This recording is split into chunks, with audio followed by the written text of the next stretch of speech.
Futuri apresenta The Pitch Invaders.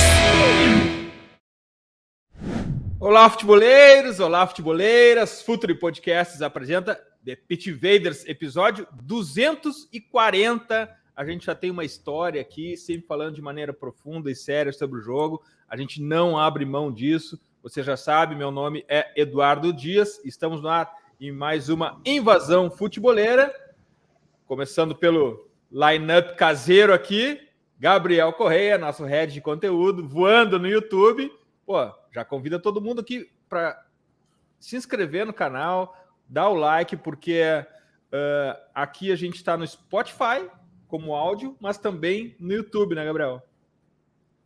Também é o chamado videocast também, né? Então a gente está por aqui também no YouTube. De novo, agradecer a todo mundo. Mais um degrau, né? Chegamos a 36 mil inscritos aqui no canal já, enfim, todos os outros seguidores.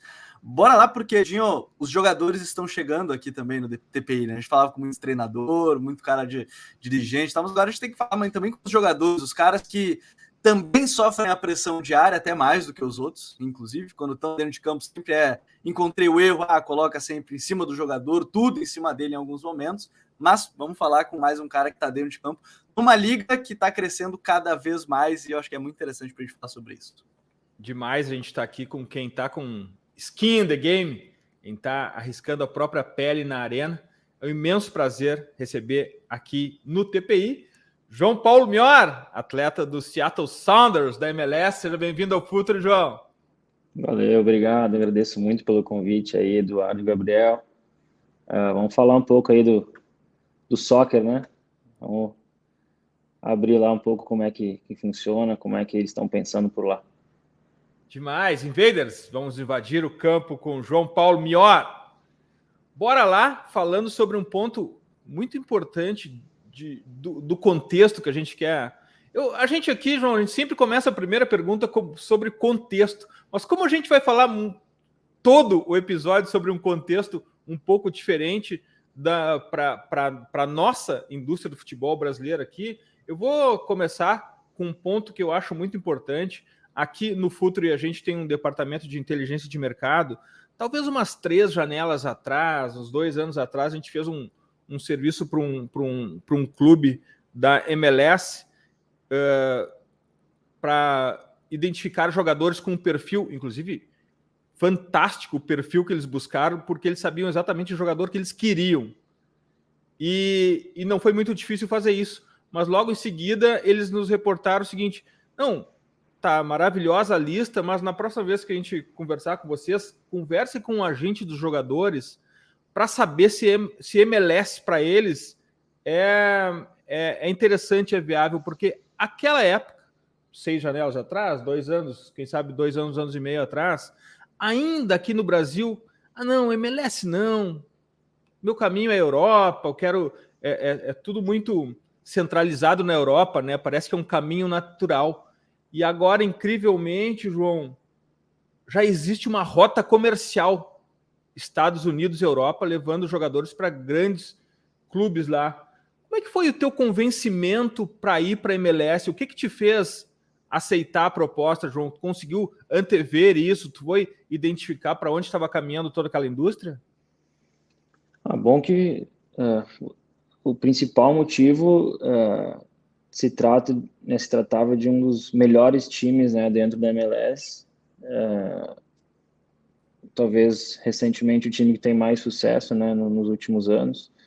Então isso foi um fator chave pela minha escolha, jogar num time competitivo, num time que briga quase que todo ano, né, por finais, está sempre nos playoffs. Mas foi um processo assim demorado, né? Eles vieram no Brasil assistir 2 jogos. A gente teve conversas pessoalmente, né, no Rio de Janeiro. Naquela época eles estavam também de olho em outro jogador brasileiro. Então, assim, não foi uma coisa da noite para o dia, vamos levar esse jogador aqui porque eu assisti um jogo dele e achei bom e vamos lá. Foi todo assim um processo, eles estudaram vários jogos meus, estatísticas, GPS, muito lado pessoal, né? Isso que eles sentiram, né, quando a gente teve essa conversa pessoal. Acho que isso foi o que mostrou o interesse deles por mim e também o meu por eles, né? Eu gostei do que eu ouvi e eles também acho que gostaram, né, dessa conversa, colocando a minha família num país, né, de primeiro mundo, com segurança. Tenho 2 filhos pequenos, então obviamente foi uma soma, né, de tudo isso, né? Eu coloquei na balança e no final, né, foi até uma escolha fácil a ser tomada. João, primeiro agradecer mais uma vez, né, você ter aceito o convite e estar com a gente. Uma coisa que agora você falando assim me chama a atenção e me parece muito claro que esses projetos estão assim, sabem o que querem, mas ao mesmo tempo eles querem entender esse entorno todo, e eu acho que vai entrar no contexto de novo do que a gente está falando, mas nesse sentido de conversa com o clube, por exemplo, como é que funciona assim? Porque a gente tem a noção que às vezes o clube chega, quero te contratar, talvez uma conversa rápida ali, se vai acertar salário, detalhes assim, mas foi algo muito diferente conversar, por exemplo, com o clube, com o Seattle na época, para chegar no clube, eles perguntaram outros tipos de perguntas que talvez você não tenha ouvido antes, quando você jogava aqui no Brasil. Como é que foi esse processo também? Claro que nem precisa entrar tanto em detalhes, mas para a gente entender essa preocupação deles, você falando da questão, e aí seria bom para você, família, todo mundo. Esse tipo de questionamento era por aí, mais ou menos? Como é que funcionava? Não, eu acho que e se falou sobre futebol nessa conversa?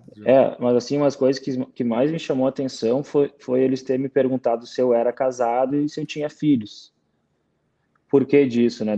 Acho que a gente consegue entender. O estereótipo do jogador brasileiro nos leva àquele atleta que está indo para lá, mas, né, não vai abrir mão da festa dele, né? Do churrasco brasileiro, do samba, enfim.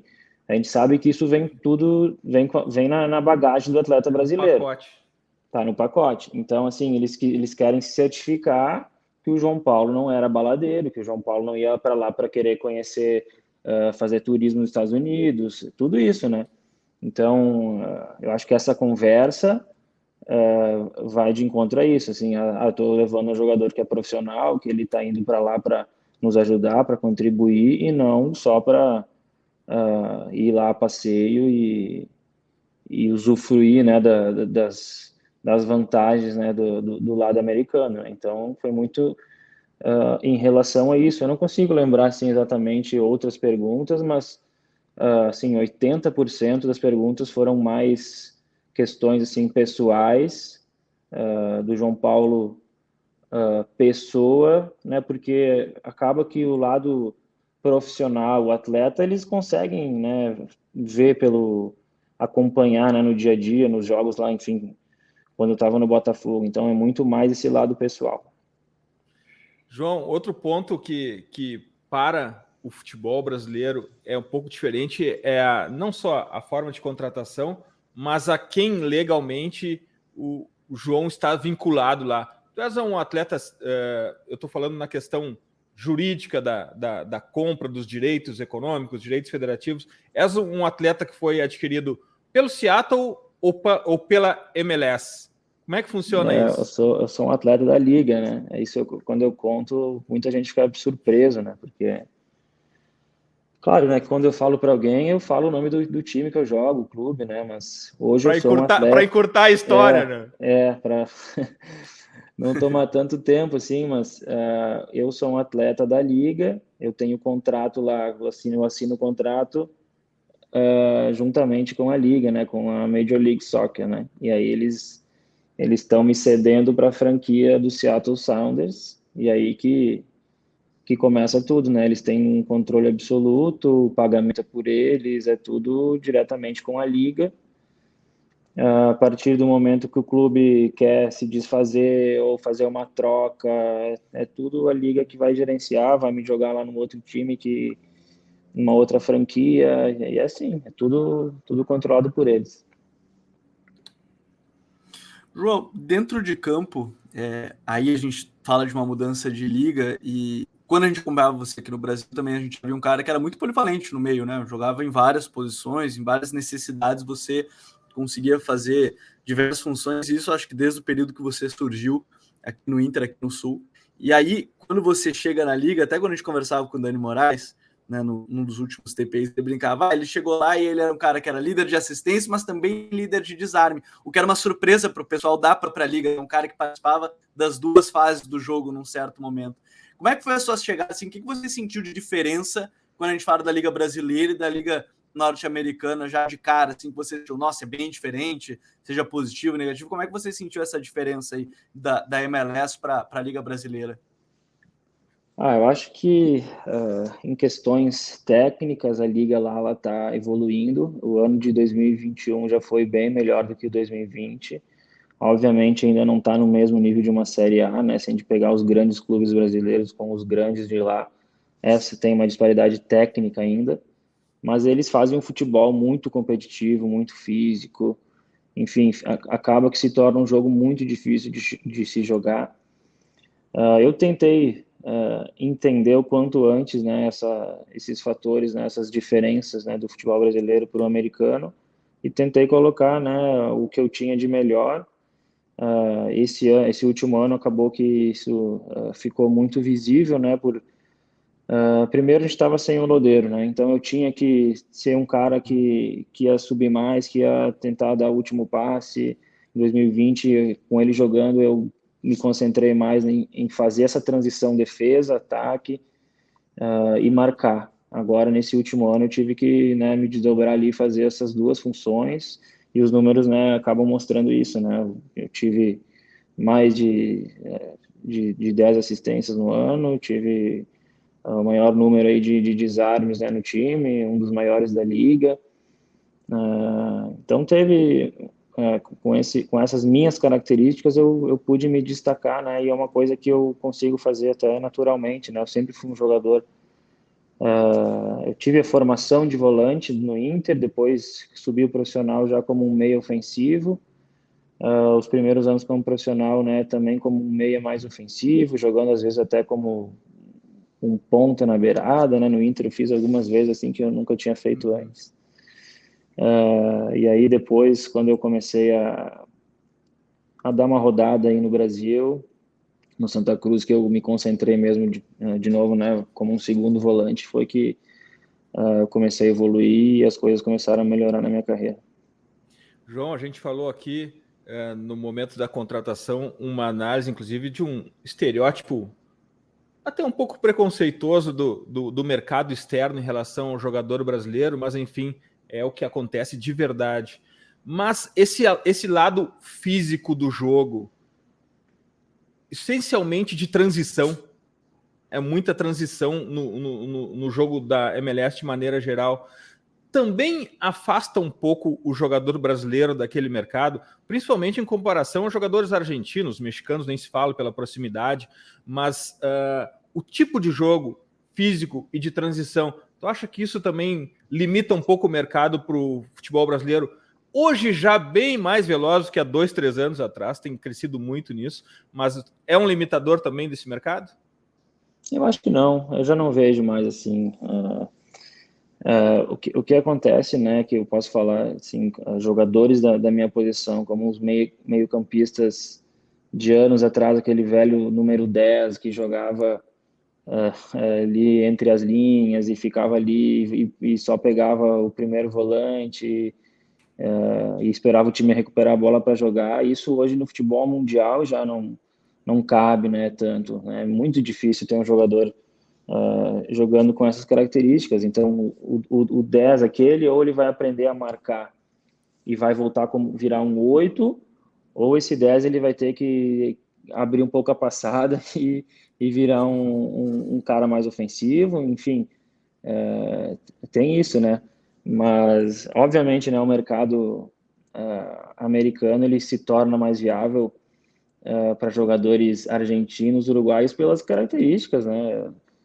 De serem jogadores mais aguerridos, de jogar mais fisicamente, tá mais no sangue deles do que no nosso. Isso é evidente, né? Eu, por ser aqui do Sul, já consigo incorporar um pouco mais isso, mas para eles, com certeza, é muito mais natural do que para o brasileiro. Agora, também, eu acho ainda nessa questão da Liga, João, a gente vê assim, você tinha uma das suas qualidades, ainda é uma das suas qualidades, a qualidade para bater na bola, né? Seja a bola parada, seja esse lançamento longo, ou seja esse passe. Isso a gente via já há bastante tempo aqui também. Esse é um fator também, e aí eu quero entrar nesse ponto. A gente fala do jogo das transições, mas também de um torneio que a gente vê muitos gols a partir de bola parada, e não só na MLS, acho que em todo lugar do mundo esse número tem crescido ainda mais de bola parada. Você acredita que isso também é um diferencial para o seu jogo e é um diferencial também para a liga ter jogadores também com essa ótima capacidade de bola parada para uma equipe também acaba sendo muito diferencial?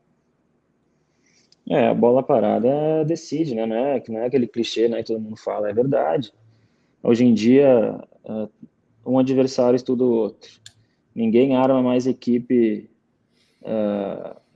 com buracos, né? Todo mundo se fecha e tenta usar um erro adversário, alguma coisa assim, para ganhar o jogo. Então, o que vai modificar uma partida é um jogador que tenha muita qualidade ou que tenha um contra um muito bom, que vai conseguir aí virar uma vantagem numérica no último terço. Enfim, é muito difícil hoje em dia tu criar chances claras de gol, e a bola parada é um fator aí que não tem como ser marcado, não conseguem, né, tirar isso, né, seja falta frontal, escanteio, falta lateral. Ano passado na Liga eu tive sete assistências vindo, né, da bola parada. Então é uma coisa que eu treino bastante, eu tento me aperfeiçoar, e, né, como eu disse, isso é um fator aí que está sempre presente para decidir os jogos. Vamos tentar fazer aqui o playbook do João Paulo em campo. João, na construção do teu time, na hora que ele sai jogando, qual é a tua função? Tu vens até a linha de defesa buscar a bola, tu espera ela chegar lá. Qual é a tua função nesse momento da construção até ela chegar a ti? Bom, depende muito. Esse último ano a gente jogou com 3 zagueiros, né? Então eu evitava voltar tanto, porque senão a gente ia ficar com pouco número do meio para frente. Certas vezes, né, quando a equipe adversária espelhava os nossos 3 zagueiros, eu descia um pouco mais, ou para o lado deles, para tentar pegar essa bola e desencaixar essa linha de pressão. Mas em um jogo normal, que tudo se encaixe para mim, eu prefiro esperar a bola um pouco mais à frente, na minha zona intermediária, que essa bola consiga ir de um lado, e daqui a pouco, quando tiver uma brecha, essa bola vir por dentro para mim, aí eu consigo virar, e aí sim eu acho que é o meu ponto forte, né, de pegar virando essa bola e ir de um lado para o outro, ou até mesmo avançar com ela em direção ao ataque, e a partir dali fazer o jogo fluir. Então, eu acho que isso foi muito, né, do que eu fiz, né, nesses 2 anos na Liga, de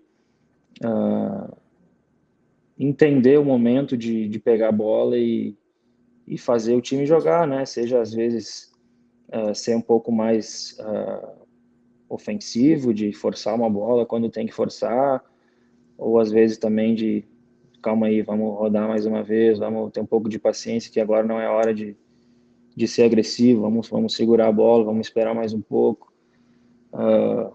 Também às vezes quando tá ganhando o jogo, né, de ser um pouco esse cara mais da posse de bola, de pensar. Então, num jogo que tudo se encaixe, eu esperaria um pouco mais, né, numa faixa intermediária, justamente para quando ela chegar em mim eu ter conexões, né? Porque se eu volto, o outro volante já está distante de mim, o meia já está numa distância maior ainda, eu já estou a 50 metros do atacante. Então isso para mim não bate muito. Eu prefiro pegar essa bola já com conexões, né? Eu estar perto do meia, eu estar perto do cara que está passando no lado, eu ter opções, né? De fazer o jogo fluir.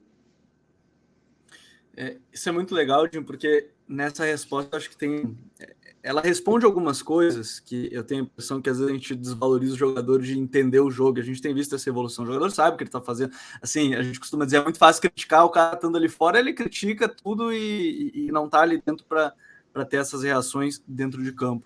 E aí, João, ouvindo você, dá para perceber que, pelo menos, sim, ouvindo você, é um cara que se preocupa muito em entender o jogo também. Mais do que jogar o jogo, você busca entender o jogo. Você falou aí, em um momento ali sair da linha de pressão, de achar esse passe para esse cara, esperar, e aí, dependendo da próxima conexão dos companheiros. Como é que é o João fora de campo também? Se preocupa muito em, não sei se a palavra é estudar o jogo também, conversar com pessoas. Como é que é o João fora de campo para entender um pouco mais o jogo? Não, Gabriel, acho que a gente vive numa eterna evolução, né? Vou me aposentar e ainda vou pensar que eu poderia ter feito muito mais, ter evoluído mais, porque esse sou eu, assim, eu acho que eu sempre posso dar mais e eu me cobro desde sempre para isso. Fora de campo eu tento pegar dados, né, do que eu tenho feito nos jogos, mas também olhar, a gente tem lá no nosso time imagens aéreas, né, como é que fala, de drone, né? Do drone. De drone, eu gosto de dar uma olhada, assim, ver a movimentação, porque às vezes ali no calor ali junto com os companheiros, tu não consegue observar tanto isso, é bom tu ter uma tomada aí aérea para observar algumas coisas, mas eu gosto também de olhar adversários assim individualmente, principalmente jogadores que eu vou ter mais confronto, né, individual durante as partidas, eu sempre dou uma olhada, né, e vejo o que eles estão fazendo, o que eles fazem em momentos de pressão, em momentos que eles têm espaço com a bola. Eu acho que é importante a gente estar sempre olhando. João, quero voltar para o campo aqui, não vou deixar tu te afastar do campo. No momento que teu time perde a bola, exatamente naquele momento que teu time perde a bola, qual é a tua função? Porque a gente tem sempre a ideia do meia construtor, do cara que faz o jogo andar, o cara que se conecta com o ataque, mas naquele momento que o teu time perde a bola, o adversário está com a bola, como passa a ser a tua função dentro de campo ali? Bom, primeiro, se a gente está numa zona que a gente consiga ter números, a gente pressiona, né? O João Paulo vai ser um dos caras que vai andar para frente, vai tentar encurtar a linha, vai tentar fechar uma linha de passe, vai pressionar a bola. A partir do momento que a gente vê que isso não é possível, a gente tenta se reorganizar na nossa formação, né? No desenho tático da equipe. E a partir dali, o João Paulo é um jogador que observa muito linha de passe, justamente por muitas vezes assistir os adversários e quem está jogando contra, eu consigo saber se aquele determinado jogador pode estar olhando para o lado e tentar enfiar uma bola entre mim e o outro volante e fechar esse espaço. Enfim, eu acho que o João Paulo talvez não tenha fisicamente o que gostaria de ter, mas tenta com a cabeça diminuir esse gap aí físico, né, que eu não sou um jogador rápido, eu não sou um jogador alto, forte, mas eu tento, né, pensar e ganhar esse 1, 2, 3 segundos aí que eu consigo a cabeça de fazer as coisas funcionarem, né, de fechar o espaço. Às vezes, quando o jogador está passando por alguém com a cabeça baixa, o João Paulo vai ser o segundo cara que vai estar pressionando ele, e muitas vezes às vezes nem o trabalho é do cara que está marcando ele, mas quem vai roubar a bola sou eu, ou ser o cara que vai iniciar a pressão e o meu companheiro vai roubar a bola.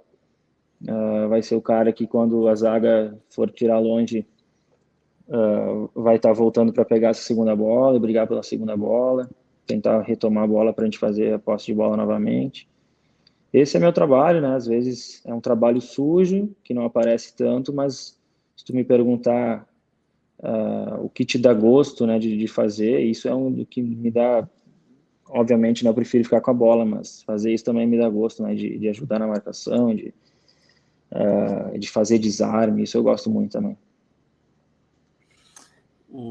Entender, às vezes, também os limites é algo muito legal de ver, né? O João falando dessa questão de pode não ser o jogador mais alto, não pode ser o mais rápido, mas esses 2, 3 segundos, eles são fundamentais. E nesse ponto também a gente fala da cabeça, né? Porque, assim, trabalhar a cabeça também tão importante quanto você falou, assim, de ter esses 2, 3 segundos. Não sei se é algum trabalho do clube, se você procura focar nessas questões fora dele, o descanso mesmo, né, de dormir mais, dormir certo, para ter descansado a cabeça, para conseguir no jogo ter esse raciocínio mais rápido em algum momento. Como é que você trabalha também para ter esses 2, 3 segundos, além da análise do adversário? Você tenta cuidar o máximo possível, seja da alimentação, sono, ou até fazer algum outro trabalho? Alguns clubes, o Dinho costuma falar que, de fato, alguns clubes costumam ter até aula de yoga, né? O Lyon, acho que tinha, que o Dinho visitou, que tinha essa aula de yoga para garotos, para base. Mas, enfim, como é que você trabalha a sua cabeça também para descansar e 100%, ou até mais que 100% durante uma partida? Bom, agora tu falou de yoga, a gente faz yoga lá, a gente tem um massoterapeuta que ele faz, assim, uma ou 2 vezes na semana, até ele faz aulas por Zoom, né, de yoga, quando a gente está à distância. Mas eu não tenho nada, assim, muito específico de extra-campo. Tenho 2 crianças pequenas, então o sono não é não é um fator para mim. As brincadeiras à parte, eu vivo muito dia após dia, né? Às vezes eu me pego pensando no carro, assim, indo pro treino hoje é outro dia, né? O que foi ontem, o jogo que passou, agora vamos de novo, né? Porque no futebol tem muito isso, né? De fases, né? De tu se apegar numa sequência, no que tu fez em 5 jogos atrás, aquilo já passou, né? A gente tem que já amanhã já tem outro e aquilo já fica para trás e depois em 3 dias já vai ter outro, sabe? E às vezes a gente se perde nesses 3 dias entre um jogo e outro, nossa cabeça meio que vai automático e eu tento não deixar isso acontecer, sabe? Eu tento cada jogo já tá virar essa chave, assim, ó, novo jogo, eu tenho que fazer tudo de novo, eu tenho que melhorar, eu tenho que fazer aquilo que eu fiz e ainda mais, o que eu errei naquele jogo que eu não posso errar agora, sabe? Então é muito disso, assim, eu tentar preparar minha mente nesse sentido. Óbvio que lá nos Estados Unidos eu virei um jogador mais profissional, de me cuidar mais, de treinar mais, de fazer mais preventivos, coisas que eu não fazia tanto no Brasil. Depois da minha lesão, depois que eu quebrei a perna, tudo ficou também mais, não difícil, assim, mas eu tenho um certo sacrifícios a fazer, assim, em pré-jogo, em pré-treino, pós-treino também, então tem tudo isso que entra aí na conta, que eu tive que fazer além, né, do que eu fazia. 90 segundos de water break e a gente já volta. Fala, futeboleiros, tudo bem? Eu espero que vocês estejam gostando do episódio de hoje. Mas antes de seguirmos com esse bate-papo, eu quero fazer um convite para vocês. Se você quiser receber conteúdo exclusivo no site, ter acesso às matérias fechadas, vai lá na aba Club e faça parte do Futuri Club por apenas R$12 mensais ou até mesmo em planos semestrais com desconto ou até mesmo anuais. Você ainda vai ter direito a desconto nos cursos do Futuri, então fique ligado. Além disso, eu quero lembrar para vocês que esse episódio também tem o apoio do Futuri Pro, o departamento de análise e mercado do Futuri. Seu time gasta menos dinheiro e ganha mais jogos. Para mais informações, mande um e-mail para comercial@futuri.com.br. Voltamos com João Paulo Mior, atleta do Seattle Sounders, nos contando um pouco aqui da experiência americana que ele está tendo. E outro ponto que me parece ser muito diferente, João, com o contexto brasileiro, é a participação da MLS Player Association, que é um órgão que age em relação aos direitos dos jogadores. Tem um documento absolutamente incrível, que é o CBA, é o Acordo Coletivo dos Jogadores e dos Donos de Franquias, que quem tiver a possibilidade, recomendo que baixem, procurem no site da MLS Player Association. E algo que me chama muita atenção, que ali é considerado, inclusive, a quantidade de voos charter que um clube pode ter por temporada, porque isso também influencia dentro de campo, afinal, um clube que pode ter dentro de um campeonato nacional em dimensões continentais, como é os Estados Unidos, como é o Brasil, por exemplo, o clube que pode fazer com que seus jogadores andem de voo charter e não de linhas comerciais, ele tem uma vantagem incrível no recovery, na recuperação desse atleta e, obviamente, na performance. Como é que essa... Eu quero entrar nisso depois, João, na questão das distâncias percorridas, dos voos comerciais, porque é uma questão muito parecida com o Brasil, nesse aspecto. Mas eu queria falar antes da MLS Player Association. Como é que é essa abordagem com vocês, esse relacionamento? Existem conversas ou é uma coisa que fica distante e que vocês não têm nenhum contato, João? Eles seriam como se fosse um sindicato dos atletas, né? Só que funciona muito mais. Que funciona lá, já estava bom. Que funciona. Desde que eu cheguei lá, já foram 2 negociações, né, do CBA, que a liga quis mudar, né, pela pandemia, obviamente. E agora eles firmaram até 2020, eu acho que é o ano da Copa, acho que até 2026 ou 27, uma coisa assim. Mas é isso, assim, ali tem tudo, né? Eles colocam os valores, em caso de alguma coisa acontecer no planeta, vai acontecer isso. Tem tudo. Eu não, obviamente, eu não lido diretamente com eles. Cada time tem 1 ou 2 caras, assim, que falam com eles assim, semanalmente e sabem de tudo que está acontecendo. Se tiver alguma coisa a resolver, aí eles unem o time e fazem votação, conversam e fazem o que for preciso. Mas é isso, assim, eles tiveram agora acho que foi uma videoconferência, não, eles foram pessoalmente no início do ano passado também falar com cada time de como vai ser o ano, se alguém tem dúvidas em relação à questão salarial e tal. É que esses 2 anos teve esses empecilhos de corona, então a gente teve uma parada em 2020 grande, aí não sabia se a liga ia ser suspendida, enfim, teve uns pepinos aí que o sindicato aí, eles seguraram a onda, né, e aí eles que tomam a frente dos atletas. Uhum.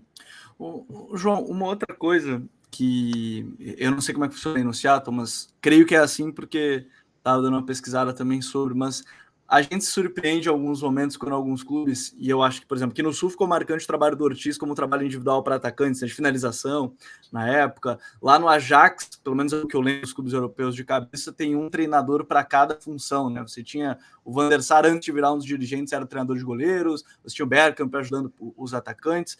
No Seattle, como é que funciona esse trabalho da comissão? A comissão tem mais pessoas, por exemplo, o seu treinador, mas tem outros membros específicos de outras funções, de posição, bola parada. Como é que funciona no Seattle? Lá isso era muito, bem assim como tu disse, assim, por defesa, meio ataque, né? Só que aí 2 desses nossos auxiliares, a gente tem o treinador principal, né, o head coach, e 3 auxiliares fixos, assim, né?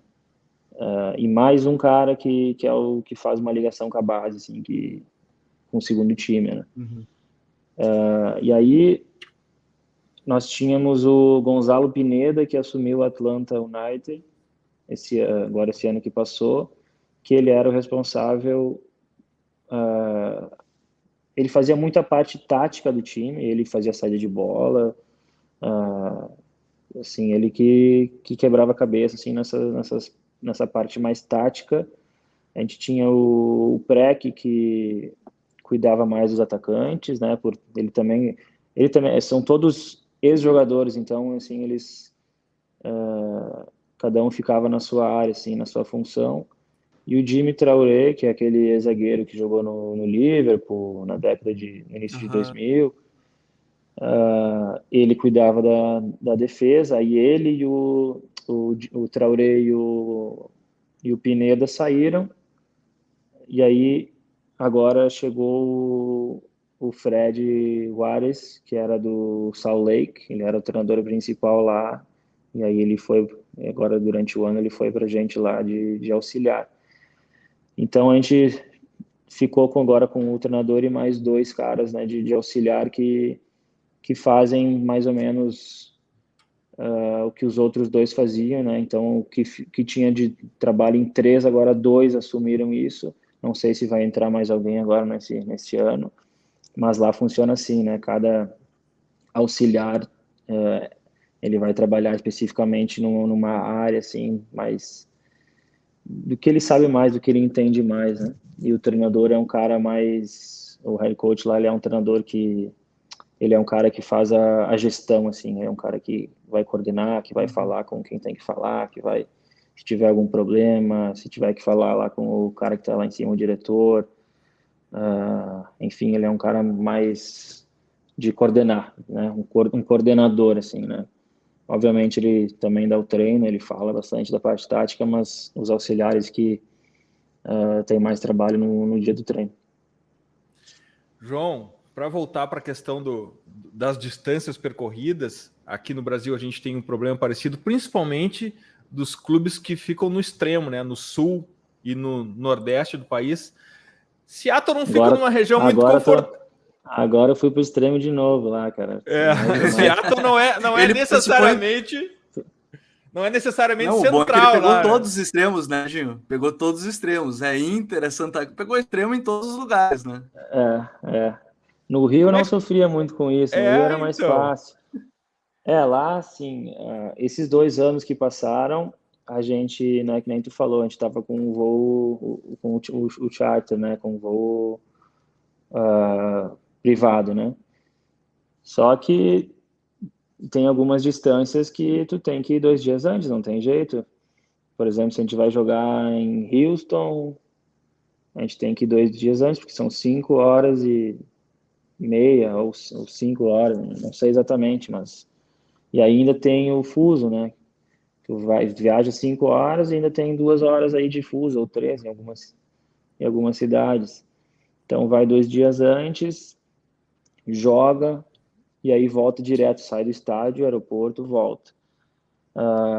Agora o calendário eles vão colocar 4 jogos contra a Conferência Leste em casa e 4 fora. Aí vão somar 8 jogos contra a Conferência Leste. Em 2020 a gente jogou acho que só um jogo contra a Conferência Leste e os outros jogos só dentro da nossa conferência. Então foram viagens mais curtas, né? Tinha jogos que a gente ia para Califórnia, que a gente ia no mesmo dia, saía de manhã cedo, ia para o hotel, almoçava, descansava para jogar 6, 7 da noite, acabava o jogo, voltava. Isso tudo por conta do corona, né? Eles tentaram evitar ao máximo, assim, que a gente ficasse exposto, né? Agora, esse ano que passou, já mudou um pouco mais, a gente ia um dia antes, só em Portland, que são 30 minutos de voo, que a gente vai no mesmo dia, vai de manhã, joga e volta. As outras agora a gente está indo um dia antes, né, quando é mais perto. Mas agora, nesse próximo ano, a gente vai ter viagens para Orlando, a gente vai ter para Toronto, para Atlanta, são todas viagens aí de 2 dias antes. Acho que até uma delas a gente casa, assim, é jogo casado, acho que é Toronto e Atlanta na mesma semana, uma coisa assim. Daí eles já aproveitam e fazem uma viagem de uma semana, né, fora. É mais fácil a gente ver na própria NBA isso, né, dessas viagens, os clubes aí tendo que viajar também, fazer essas 82 jogos e enfim, aí tem essas questões das conferências, João.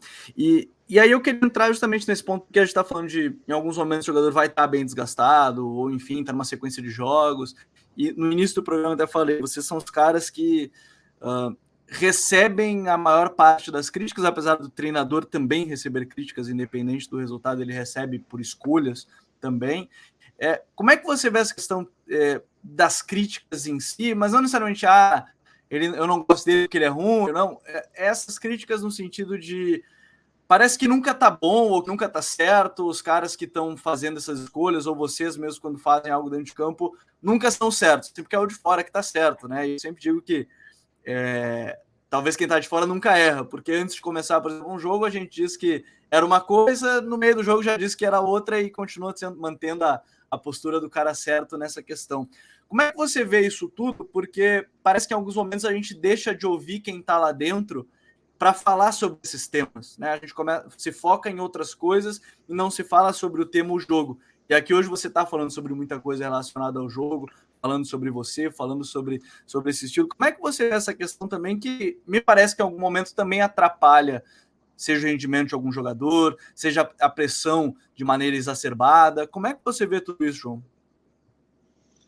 No Brasil já tem essa cultura da pressão, assim, que é um fator que com certeza incomoda a grande maioria dos jogadores, porque tu sabe, se tu perder 2 jogos, o cara vai pular o portão e vai tentar te dar um soco na cara no meio do treino, sabe? Eu já passei por isso no Botafogo. Pedrada no ônibus, tu não pode ir com a tua família no shopping que vai ter 2, 3 caras que vão mandar tu ir para casa porque tu perdeu um jogo. Então, assim, é difícil tu lidar com isso no Brasil. Obviamente que com o tempo tu consegue administrar isso e se tornar uma coisa não natural, mas tu sabe lidar e tu convive com isso. Infelizmente, tu tem que fazer isso porque não tem outro caminho. Mas essa questão assim, é uma pergunta complexa, por quê? Porque dentro do futebol, por mais simples que seja o jogo, de ser 11 contra 11 e uma bola ali, acaba que não é simples assim. Por quê?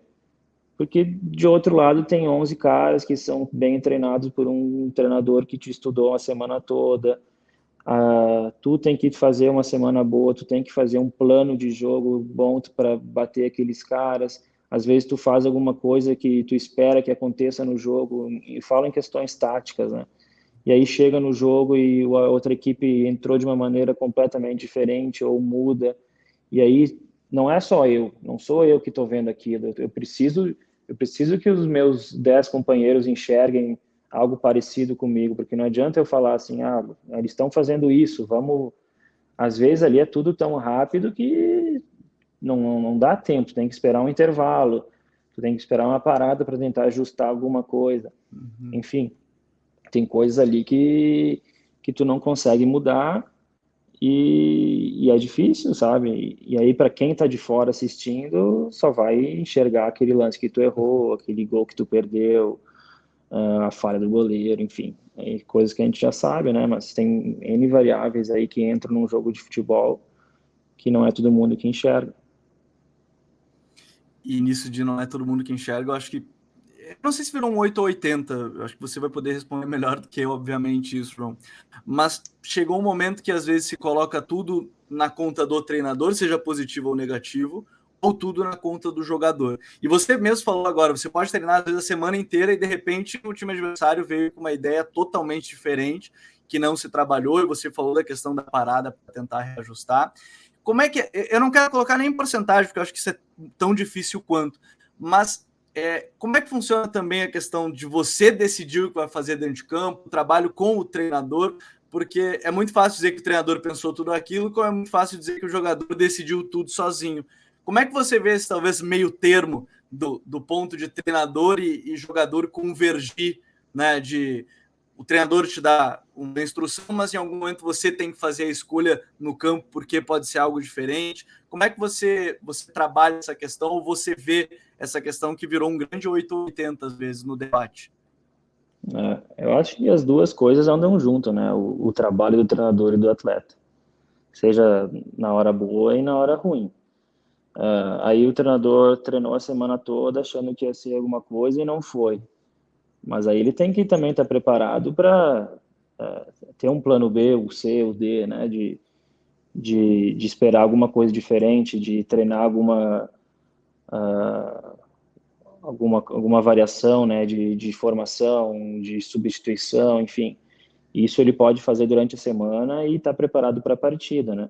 Agora também pro lado do jogador, se ele não estiver executando, ele pode fazer o melhor plano de jogo do mundo, que se não tiver execução dentro, não adianta, né? Então, enfim, as duas coisas andam juntas, ele precisa estar estudando, ele precisa se preparar ao máximo, como atleta também, ele precisa chegar no jogo e executar um jogo coletivo e individual, né? Porque são duas coisas diferentes, né? De tu não joga só quando a bola tá contigo, né? Tu tá jogando os 90 minutos sem a bola, na hora de defender, na hora de atacar, na hora de fazer uma marcação individual, uma hora de defender um escanteio, enfim. Tudo passa por isso. Então, o treinador tem que estar preparado para tudo isso, mas se não tiver execução lá dentro, nem o Guardiola, né?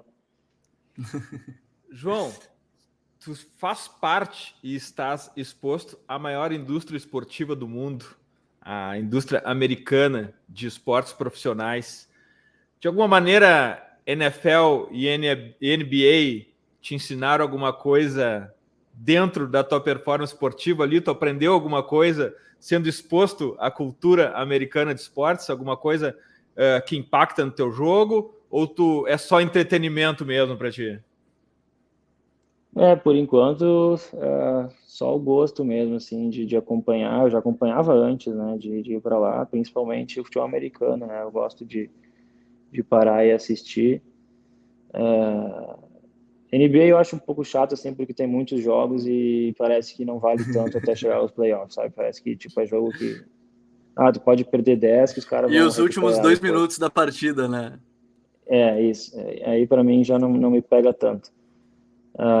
Mas, assim, lá, esses dois são monstros, assim, né? Tipo, tu vai eu comento, assim, com as pessoas aqui, tu vem no Brasil, tem bola, tu sai aqui na rua, tu vai ver alguém batendo uma bola. E lá é o basquete, principalmente o basquete, assim, tu vai em qualquer parque, tem gente fazendo bandeja lá sozinha, e a garotada já, né, vai indo pro parque quicando a bola de basquete, aí tu, às vezes tu, que é isso, né? Tipo, aqui tu nasceu, tu já tá chutando uma bola, né, cara? É diferente, né, esses gostos, né, essa diferença, né, de gosto. Até pro meu filho, né? Meu filho já tem 3 anos e meio e acabou de futebol, se eu não amarrar ele, vem aqui dar um chute na bola, ele não vai, né, cara? Pô, ele vai no parque, os amiguinhos dele só outras coisas, outra parada, né? Na escola também, então, infelizmente lá o futebol, hoje dá para dizer que aí é o quarto esporte, né? Mas obviamente está crescendo tanto, mas ainda fica atrás, né, dessas outras ligas. De qualquer forma, a gente vai estar sempre aqui por perto, acompanhando, já que em breve, a partir de dezembro, entra no ciclo de Copa do Mundo. Tenho certeza que os americanos, melhor do que todos, sabem lidar com isso e vão fazer o soccer, o nosso futebol, crescer muito ainda. Mas agora é hora das nossas dicas futeboleiras. E a minha dica futeboleira é diretamente relacionada ao episódio de hoje. Para quem está no YouTube já está vendo aqui, o que, na minha opinião, é o livro mais instigante de toda a coleção dos nossos parceiros da editora Grande Área, Soccer Sucesso em Seattle, que conta a história da construção não só de um time de futebol, mas de uma cultura vencedora de futebol em um ambiente que inicialmente era bastante hostil a esse esporte, mas que foi totalmente transformada. Soccer é uma paixão em Seattle hoje e, além de um plano, também teve muito trabalho por trás. Vale muito a pena. Soccer Sucesso em Seattle, da editora Grande Área. É a minha dica futeboleira dessa semana. Lembrando que todas as dicas estão no post de divulgação do episódio no futuri.com.br. Gabriel, tua dica futeboleira? Eu confesso que eu lembrei, eu nunca tinha falado ela aqui no TPI, eu acho que eu comentei ela uma vez que outra no meu rondo, mas a minha dica, ela é... Não vai repetir dica, né? Não vai repetir dica aqui, né? Não vou, porque ela é muito por cima e a gente quer fazer um episódio especial sobre ela mais pra frente, que é o documentário sobre o título do Atlético, né? Porque recentemente, essa semana, agora o Simeone completou aí seus 10 anos à frente do Atlético de Madrid, e já que falou em cultura de futebol, o Simeone trouxe uma cultura também para o Atlético de Madrid, que é diferente do que a gente estava acostumado, o torcedor do Atlético estava acostumado, né, do período Luiz Aragonês, e com o Simeone a gente vê uma cultura bem implementada assim, de jogo. Todo ano tem a discussão se já acabou o ciclo dele, e nunca acaba, né, ele está sempre lá. e completou agora recentemente 10 anos, tem na Amazon um documentário muito legal de ver os bastidores, o Suárez falando da chegada dele, né, daquela questão um pouco de mágoa também no Barcelona, o próprio Simeone contando dessa cultura de jogo. Então a gente está falando de cultura de locais, né, essas mudanças. Eu acho que o documentário do Atlético é muito legal e tem na Amazon, então facinho para quem quiser acompanhar. E eu quero, Gabriel, aproveitando a tua dica, eu vou deixar uma outra dica, então. Tá na HBO da Espanha, então tem que ser buscado em algum desses cantos da internet. El Pioneiro, a história de Jesus Gil e Gil, o grande responsável pelo crescimento do Atlético de Madrid, um cara que usou do Atlético de Madrid de alguma forma também politicamente, é um cara midiático e que vale a pena, principalmente nesse momento de clubes empresa, é bom para entender tudo o que aconteceu lá, a forma como ele conseguiu comprar o Atlético de Madrid, ele pioneiro, Jesus Gil e Gil, na HBO da Espanha. Gabriel, valeu demais, até a próxima. Valeu, Dinho, obrigado ao João também por ter estado aqui com a gente. Mais um jogador na lista, né? A gente está aumentando a nossa lista de jogadores por aqui. Só abrir um parênteses aí que eu falei lá, que não é a paixão das crianças lá, mas a gente tem médias de público lá de mais de 30 mil no estádio, então... Demais, incrível. Talvez a minha percepção aí não seja a correta, né? Mas tá aumentando bastante lá, sim. Demais, demais. E eu acho que João, isso é legal, né? Mostra como vem bem nesse esporte também. Mas obrigado, Dinho, obrigado ao João também de novo. Vamos aumentar nossa lista, vamos montar um time de 11 aí direitinho. Já tem o João que é o meia, o Dani vai ser o zagueiro, eu sei que é só uma boa parceria. Tem ainda o lateral esquerdo, que é o Paulo Otávio lá do Wolfsburg, então a gente vai aumentando a nossa lista, nosso time aqui do TPI. Não, e aqui, ó, o João, pelo que ele falou, ele pega de meia, ele pega de volante e pega de extrema ainda. A gente faz o famoso Coringa aí. Né?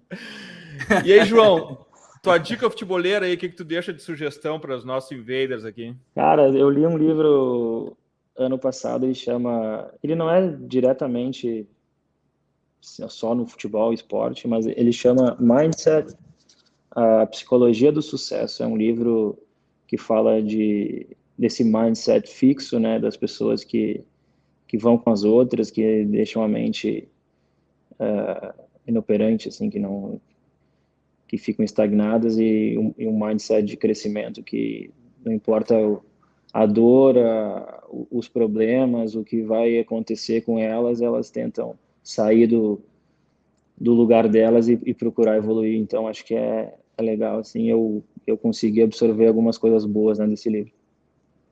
João, assim, só para não perder a oportunidade, tu consegue ver no atleta americano, não só de futebol, de atletismo, de natação, do que for, tu consegue ver uma mentalidade vencedora e uma autoestima desenvolvida, assim? Tu consegue identificar no atleta americano de qualquer esporte uma fagulha a mais, assim, uma preparação para a competição? Eu acho que sim. Não sei exatamente o que é, assim, talvez culturalmente. Obviamente, aqui no nosso país, 90% dos atletas vêm de ou até mais, né, vêm de uma família muito humilde, muito pobre, que não conseguem nem fazer o primeiro grau. Então, assim, lá eles conseguem ter uma preparação psicológica melhor, né, do que a gente tem aqui.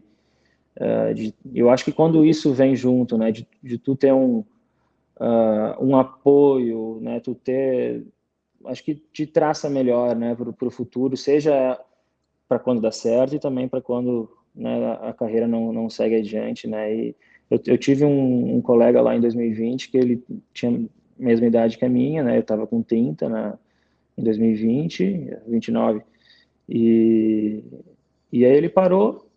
Ele até tinha certo sucesso dentro da liga, assim, tinha bons números, jogava com frequência, e ele anunciou a aposentadoria porque ele ia voltar para a faculdade, ele ia fazer, acho que administração, uma coisa assim, ele se via mais capaz de fazer aquilo e tomou outro rumo, sabe? Então, eu acho que isso responde um pouco a tua pergunta eles são mais decididos, eles têm uma confiança e eles não se apegam só nesses 15 anos, né, da nossa carreira, né, de profissional. Eles vão além disso, né? Tem que ser o que vem antes e também o que vem depois. Né?